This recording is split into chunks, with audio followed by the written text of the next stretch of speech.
તમે નાના હશો ત્યારે દાદા દાદી મમ્મી પપ્પા કે પછી નાના નાની પાસેથી વાર્તાઓ જરૂરથી સાંભળી હશે.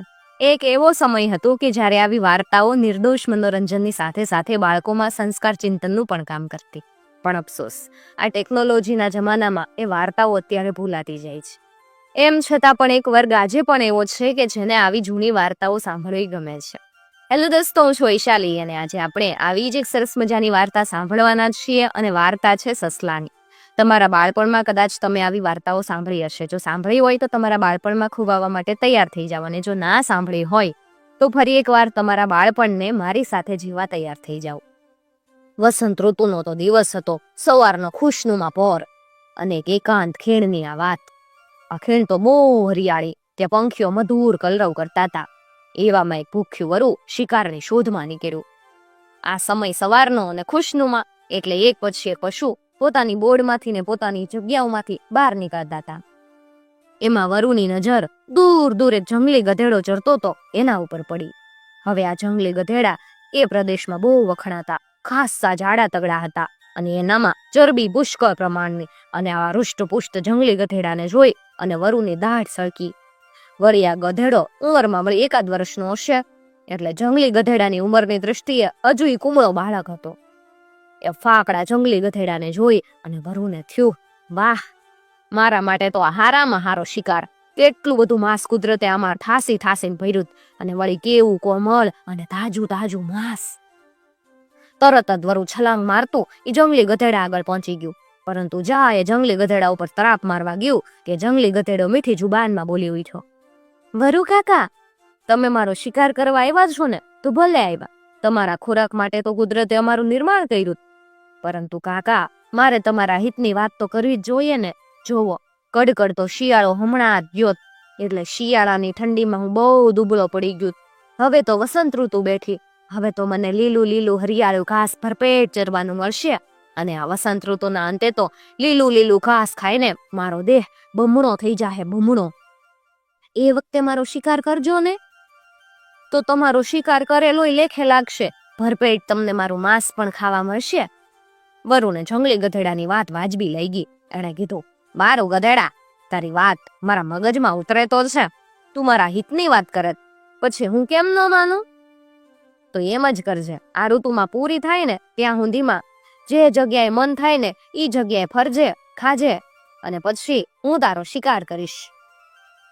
અને આ જ જગ્યાએ ફરી વાર પાછું મને મળજે હો. આ જ જગ્યાએ તારો શિકાર કરીશ. હવે આમ ને આમ દિવસો વીતતા કઈ વાર લાગે. એમાંય વસંત ઋતુના આનંદમય દિવસો ક્યાં વીતે એની કોને ખબર પડે. વસંત ઋતુ પૂરી થઈ, ભાનખર ઋતુ બેઠી. આ દિવસની રાહ જોઈને વરુ તો ક્યારનું બેઠું તું. પાનખર ઋતુના પહેલા દિવસે વરુ તો પેલા ઊંચા ચોગાન ભણી ઉપડી ગયું. રસ્તામાં એને એનો મિત્ર મળ્યો, અને એ મિત્ર ચિત્તો હતો. ચિત્તો દુબળો પાતળો હતો. એ દુર્બળ હોવાને કારણે જાતે શિકારે નહોતો કરી શકતો. એ ચિત્તો કે, વરુભાઈ, ક્યાં આલ્યા? વરુ તો હરખમાં હતું, ને હરખમાં સાચી વાતો મોઢામાંથી નીકળી ગઈ. એમ વરુએ બધી સાચી વાત ચિત્તાને કરી દી, અને છેવટે કીધું, આ જંગલી ગધેડો તો હવે ખાઈ પીને તગડો થયો હશે, બમણી કાયા થઈ ગઈ હશે. આજ તે મારો શિકાર બનવાનો. ચાલ ચિત્તા, તારે હારે આવું હોય ને તો હાલ, મારા વગર તને મિજબાની કોણ કરાવશે? જંગલી ગધેડાનું નામ પડ્યું એટલે ચિત્તાના મોઢામાં તો ક્યારનું પાણી આવ્યું હતું, કેમ કે એને ગધેડાનું માંસ બહુ ભાવતું હતું. એ તો વરુ આમંત્રણ આપે એની જ રાહ જોતો હતો. ને વરુએ જેવું આમંત્રણ આપ્યું, ચિત્તો તરત જ વરુની પાછળ હાલવા માંડ્યો. રસ્તામાં વળી લોમડી મળી. લોમડીએ ચિત્તાને પૂછ્યું, કેમ ચિત્તાભાઈ, ક્યાં હાલ્યા? ચિત્તો કે, વરુભાઈને જ પૂછો ને, હું તો એમની પાછળ જાઉં. એટલે લોમડીએ સીધું વરુને જ પૂછ્યું, કેમ વરુભાઈ, ક્યાં હાલ્યા? વરુ તો હરખમાં ને હરખમાં. વળી એના મનમાં હતું કે આટલા મોટા ગધેડાને હું એકલો ક્યાંથી ખાઈ શકવાનો? ભલે ને મારા મિત્રો હારે આવે, એને ઉજાણી થાહે ને, મારા વગર એને ઉજાણી કોણ કરાવશે? આ ગણતરી એને લોમડીને સાચી વાત કીધી, અને એને નોતરું દેતા કે, હાલ લોમડી, તારે હારે આવું હોય તો હાલ. એટલે પછી આગળ વરુ, પાછા ચિત્તો ને એની પાછા લોમડી મીંડા હાલવા. આગળ જતા એક શિયાળ મળ્યું. શિયાળે લોમડીને પૂછ્યું, લોમડી બેન, ક્યાં હાલ્યા? લોમડી કે, મને શું પૂછેસ? ચિત્તાભાઈને પૂછ ને, જોતો નહીં હું તેને વાહે જાઉં. એટલે શિયાળે ચિત્તાને પૂછ્યું. ચિત્તાએ લોમડીના જેવો જવાબ આપતા કે, મને શું પૂછેસ? પૂછના વરુભાઈના, હું તો એમની પાછા જાઉં. એટલે પછી શિયાળે સીધું વરુને પૂછ્યું કે, કેમ વરુભાઈ, ક્યાં હાલ્યા?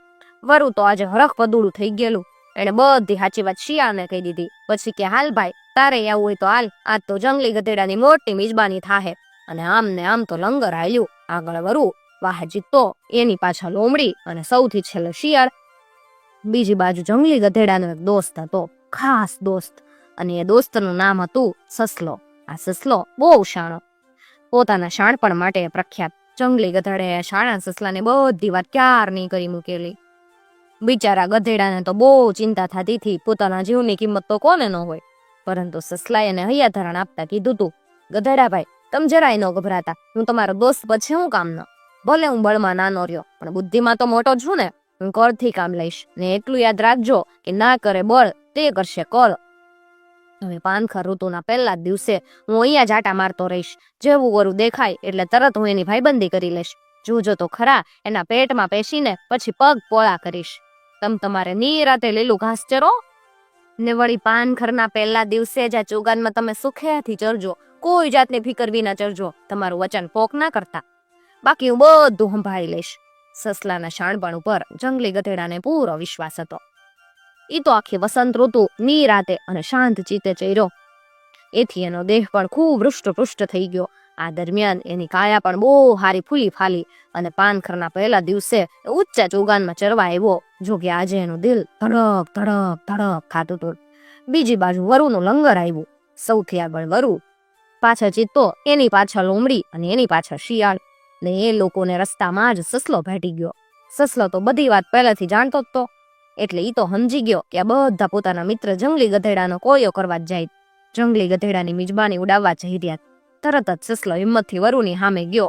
સાવ અજાણ્યા થઈને અત્યંત મીઠા સ્વરે કીધું, કેમ વરુ દાદા, કઈ બાજુ? વરુ દાદા તો ભાઈ આજે હરખમાં હતા અને સાચી વાત કહી દીધી. તરત જ સસલાએ કીધું, દાદા, ત્યારે તો હું એકલો જ વધારે પડ્યો. મારો કોળિયો ખાવો જોઈએ, એમાં હું જ વધારે પડ્યો.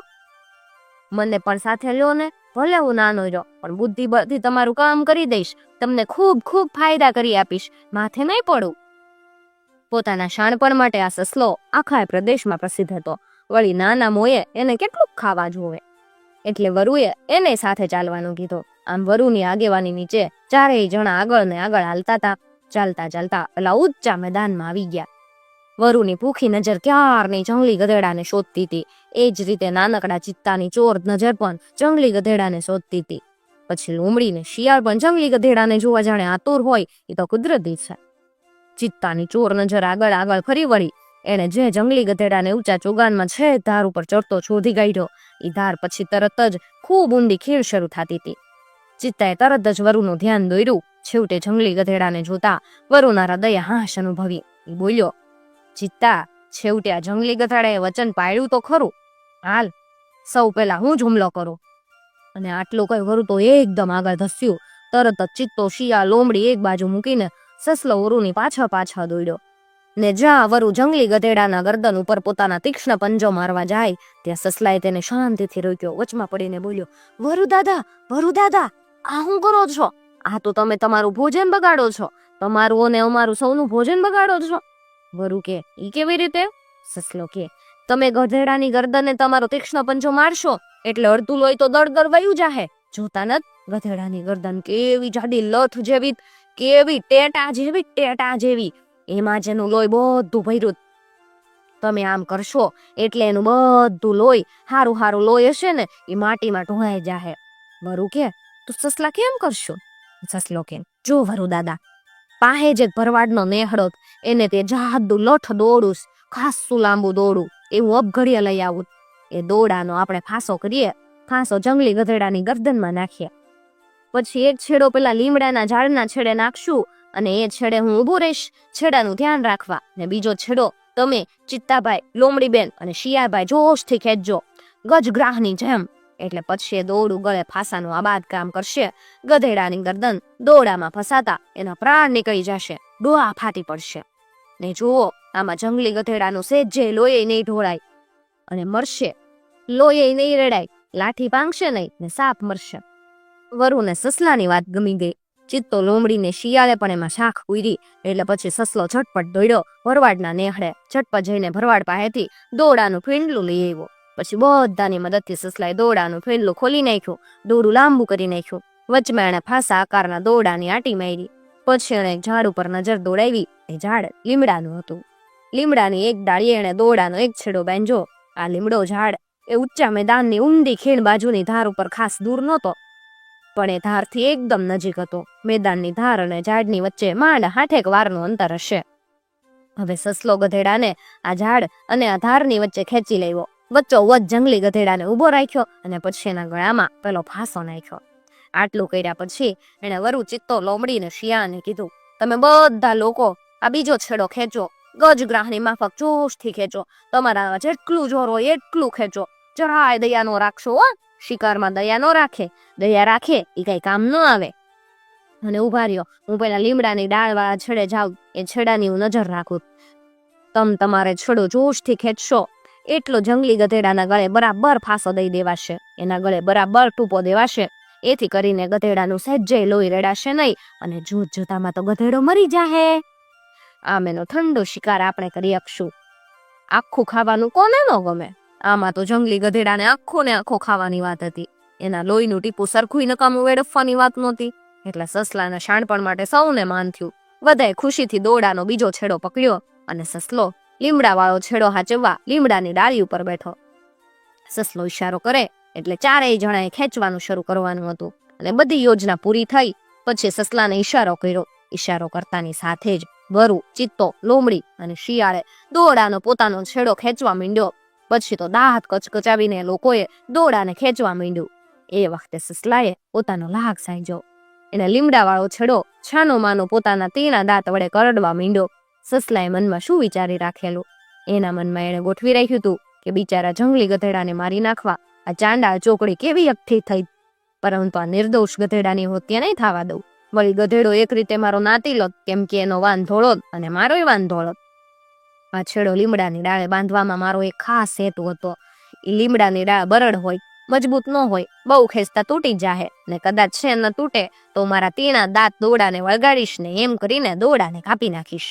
આમ એમ નહીં તો તેમ પણ દોરડાનો આ છેડો તો છૂટી જ જાહે અને પેલા હરામીઓ દાંત કચકચાવીને બીજો છેડો ખેંચતા હશે. વળી એમને હું કઈ બાજુ ખેંચવાનો છું? પેલી ઊંડી ખીણ બાજુ. એટલે દોરડાનો છેડો તૂટતા જ બધાએ જઈને પડશે પેલી ઊંડી ખીણમાં. અને આ સસલાની યુક્તિ બરાબર કામ પડી. લીમડાની બરડ ડાળી ભાંગી ગઈ અને અધૂરામાં પૂરું એણે પોતાના તીણા દાંત વળગાડી દોરડાનો આ છેડો કાપી નાખ્યો. આ છેડો છૂટતા ગધેડાને ફાંસી તો બચી ગઈ અને ઉપરાંત પેલા ચારેય જણા પોતાના જોશમાં માર્યા અને જોઈને પડ્યા ઊંચા મેદાન પાછળની ઊંડી ખીણમાં. પડતાની સાથે જ એમના હાડકા પાસા એકેય હાજા ન રહ્યા. એમને એવો તો ભૂંઢમાર વાગ્યો કે પછી બેઠાય ન થઈ ગયા. રીબાઈને મરી ગયા. એ તો જંગલી ગધેડાની ઉજાણી કરવા આવ્યા હતા, પરંતુ આ તો ઉલટું થયું. લેને કે દેને પડ ગઈ. કાગડા, ગીધડા ને સમડીઓએ એમના મુર્દાની ઉજાણી કરી અને પછી સસલો અને